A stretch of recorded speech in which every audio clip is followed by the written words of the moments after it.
Continuing my review of the various settings here in the tabs of the Publish Settings dialog, we get to the Files tab.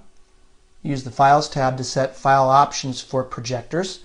By default, a projector consists of just the current movie, but you can add external casts to the movie by using this tab. You can also exclude extra extensions from during this publishing. For Shockwave files, the linked files and dependent files are created within a folder called DSW Media that is created during publishing. I talked about this DSW Media in a previous movie.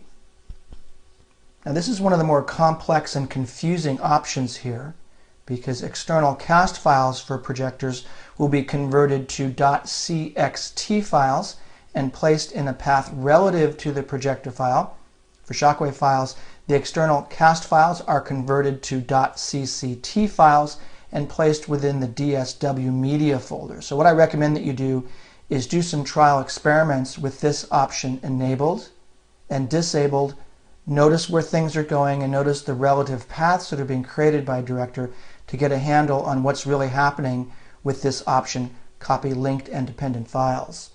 If you're going to have problems with your publishing, this is one of the ones you'll have problems with, so spend some extra time reviewing this option.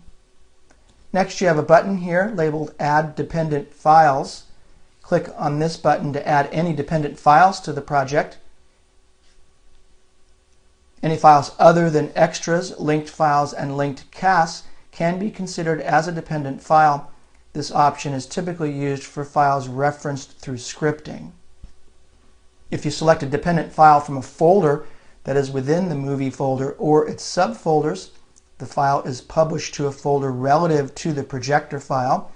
If you select a file outside the movie folder, the file is copied to the dependent files folder in the root folder of the projector file. To make this easier, I would recommend setting up your folder structures as I mentioned in a previous movie. That movie was entitled Proper Planning of Director Projects. Let me go ahead and demonstrate adding a file in this dialog here. Let's add the AC Run Active Content script file. Click on Open. Now notice that when you add dependent files, the source of the dependent file, the location to which it will be published, and its file type appear in the respective columns here of the Add Dependent Files area above my button. Type is JavaScript. There's the destination. And there's the source of where it's getting the file. I find that this is the trickiest part of publishing for most of my students. So again, go through these options carefully, run through some experiments, and also notice where Director is publishing all of these various files.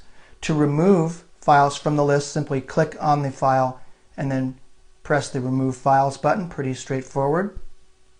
The Check Files button is really handy.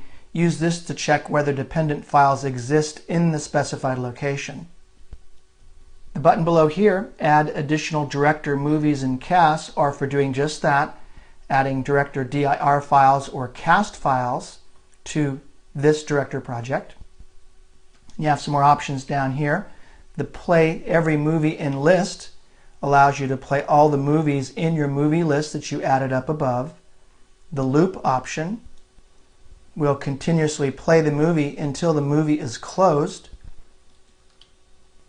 In the next movie, I cover the various options here in the Shockwave tab of the Publish Settings dialog.